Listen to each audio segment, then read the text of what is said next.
Hello, this is Microphone Media. Please like, subscribe, and share. Thank you.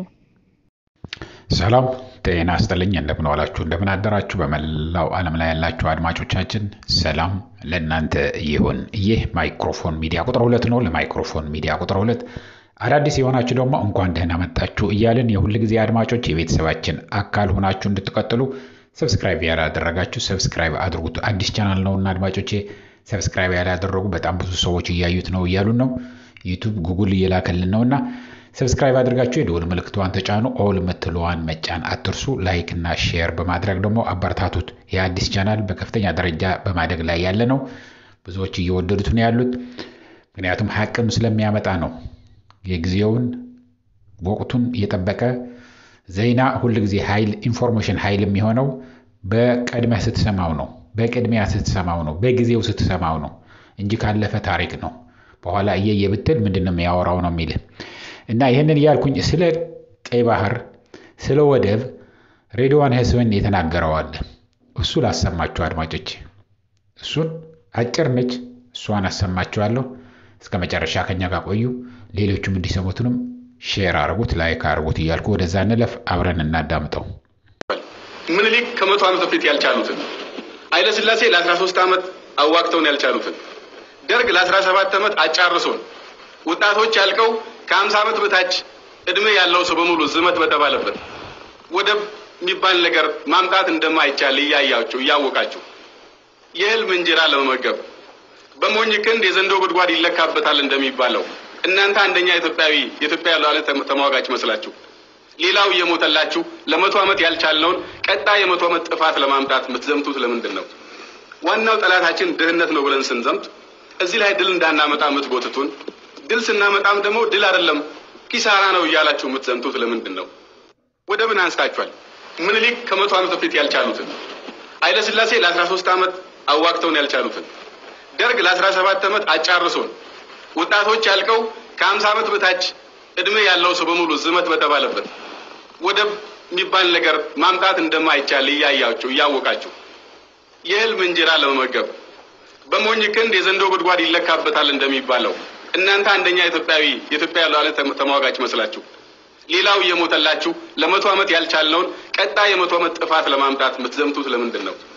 ዋናው ጠላታችን ድህነት ነው ብለን ስንዘምት እዚህ ላይ ድል እንዳናመጣ የምትጎትቱን፣ ድል ስናመጣም ደግሞ ድል አይደለም ኪሳራ ነው እያላችሁ የምትዘምቱት ለምንድን ነው? ሬድዋን ሐሰን በእውነቱ በኢህአዴግ ጊዜ ምን ይል ነበር፣ አሁን ደግሞ ምን እያለ እንደሆነ እኔ አንዳንዱ በጣም ይገርመኛል። እውነት ለመናገር ጌታቸውና ሬድዋን ሐሰን አንድ አይነት ጸባይ እንዳላቸው ነው ምረዳ ያለሁት።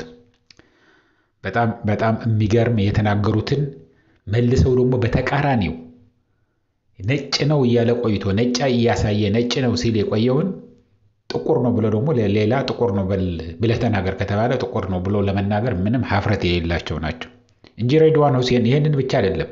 አሁን ክሊፕዋን አጥቻት ነው እንጂ አንድ ጊዜ ምን ብሎ ነበር? ወደብ ወይ ኤርትራ ትላላችሁ። ኤርትራ አሳልፈው የሰጡት እኮ ምኒልክ ናቸው። ጅቡቲን አሳልፈው ለፈረንሳይ የሰጡት ምኒልክ ናቸው። ኤርትራ አሁን ያለችው ኤርትራ ደግሞ አሳልፈው ለጣሊያን የሰጡት አፄ ምኒልክ ናቸው። የምትቃወሙ የምትጠሉ ከሆነ ምኒልክን ለምን አትጠሉም? እናንተ የምኒልክ ልጆች ናችሁ ብሎ ተናግሯቸው ነበር፣ ለሚቃወሙት ማለት ነው። አሁን ደግሞ ዋናው ነገሩ የደሃ ልጅ ለማስጨፍጨፍ ላይሆንልህ ነገር። ምክንያቱም ይሄ ዓለም በፈጣሪ ሕግ ብቻ አይደለም የሚተዳደረው። ዓለማዊ የሆነ ሕገ መንግስትም አለ፣ ኢንተርናሽናል ሕግም አለ፣ የዩኤን ሕግም አለ፣ የተባበሩት መንግስታት ሕግ አለ የምንተዳደርበት። ዝም ብለህ ይህን ስላስፈለገ አሁን አንድ ጎረቤቴ አንድ ነገር ቢኖረው በጣም ካማረኝ እንበል መኪና ልበል፣ የኔ መኪና አልወደድኳትም፣ አሁን ጎረቤቴ የገዛትን በጣም ወድጃታለሁ ወስዳታለሁ ብዬ ትወስዳለህ? አትችልም። ወይ ደግሞ የኔ ኑራ ደግሞ ለሱ ሰጥቸው ከሆነ ለሌላ ሸጫት ከሆነ ከሌላው ከሸጥኩለት ደግሞ እሱ ገዝተው ቢያመጣት እቺ መኪና እኮ የኔ ነበረች ብዬ መልሼ መውሰድ እችላለሁ? አልችልም አይደለም? እንደዛ ነው። ስለዚህ ሁላችንም ቁጭ ብለን እናስበው። ወደብ የሚል ያለው አብይ አህመድ አርዕስት ለማስቀየር ነው። የኢትዮጵያ ህዝብ በረሃብ አሁን ከ80 ምናምን ከ180 ምናምን 180 ምናምን ሆነዋል። በጣም ጥቂት ሀገሮች ናቸው ኢትዮጵያን የሚቀድሟት በጥልቅ ድህነት እንዴት እያደገች እንደነበረ። በአፍሪካ ቁጥር 1 አዳጊ የነበረች ሀገር አሁን ስብርብሯን አውጥቶ ዳቦ የማይገኝበት ብሯ ወረቀት የሆነበት ማንም የማይፈልጋት ማንም ሂዶ ኢንቨስት ማድረግ የማይፈልገው ሁሉንም መጥፎ ነገር በሚባል በረሃብ በሉ በጦርነት በሉ በሌብነት በሉ በመጥፎ ነገር በሚባለው ታይቶ ተሰምቶ የማያውቀው ለ27 ዓመት ጨለማ ነበር ምናምን የሚሉትን በዛ ጊዜ ከጫፍ እስከ ጫፍ እንደፈለከው ብድግ ብለህ ነዳጅ በጣም ርካሽ እያለ ንስቲ ሐዋሳ ደርሰን እንምጣ ንስቲ ድሬዳዋ ደርሰን እንምጣ ብለን ልጆቻችን ይዘን እየነዳህ ወይ ደግሞ ወደ ትግራይ መቀለ አክሱም እስቲ ሄደን አይተን እንምጣ ብሎ ይከድ የነበረውን አሁን ከአዲስ አበባ ከቃሊቲ መውጣት አትችልም። ቃሊቲም ደርሰው ወደ ቤት መመለስህ እግዚአብሔር ይወቀው ነው። ስለዚህ ይሄንን ነገር በከፍተኛ ደረጃ የሚያስጨንቀው ይበሉኛል ሆ ብሎ አንድ ቀን ወጥቶ ይበሉኛል ብሎ ስለሚያስብ አሁን ምን እያለ ነው? ወደብ ከወደብ አልፎስ ምን እያለ ነው? ትግራይ ደግሞ አሁን ጉጅሌ ብለዋል። ጉጅሌ ምን ማለት ነው? ጌታቸው አንድ ጊዜ ጉጅሌ ሲል ሰምቶ ጉጅሌ ማለት አንድ ክፋይ ማለት ነው። እንግዲህ ህወሓት ለሁለት ተከፍሎ የለም አንዱ ክፋይ ጉጅሌ ይባላል። በትግርኛ ነው። ትርጉም የማይሰጥ ነገር ትርጉሙ ምን እንደሆነ እንኳን የማታውቀውን ነገር መናገር ምን ጥቅም አለው? ስለዚህ እስቲ ሬድዋን ሁሴን ለመጨረሻ ጊዜ የተናገራትን ላሰማችሁና እንዘጋዋለን አድማጮች። ምኒልክ ከ100 ዓመት በፊት ያልቻሉትን ኃይለ ሥላሴ ለ13 ዓመት አዋግተውን ያልቻሉትን ደርግ ለ17 ዓመት አጫርሶን ወጣቶች ያልቀው ከ50 ዓመት በታች እድሜ ያለው ሰው በሙሉ ዝመት በተባለበት ወደብ የሚባል ነገር ማምጣት እንደማይቻል እያወቃችሁ የህልም እንጀራ ለመመገብ በሞኝ ክንድ የዘንዶ ጉድጓድ ይለካበታል እንደሚባለው እናንተ አንደኛ ኢትዮጵያ ሉዓላዊነት ተሟጋች መስላችሁ ሌላው እየሞተላችሁ ለ100 ዓመት ያልቻልነውን ቀጣይ የ100 ዓመት ጥፋት ለማምጣት የምትዘምቱት ለምንድን ነው? ዋናው ጠላታችን ድህነት ነው ብለን ስንዘምት እዚህ ላይ ድል እንዳናመጣ የምትጎትቱን፣ ድል ስናመጣም ደግሞ ድል አይደለም ኪሳራ ነው እያላችሁ የምትዘምቱት ለምንድን ነው? ሬድዋን በዛ ጊዜ ስትናገረው በትክክል ተናግረው ነበር። ሐቁ እንደተናገርከው እንዳለው በአፄ ምኒልክ ጊዜ ነው። ወደንም ጠላንም ታሪክ እንዳለ ነው።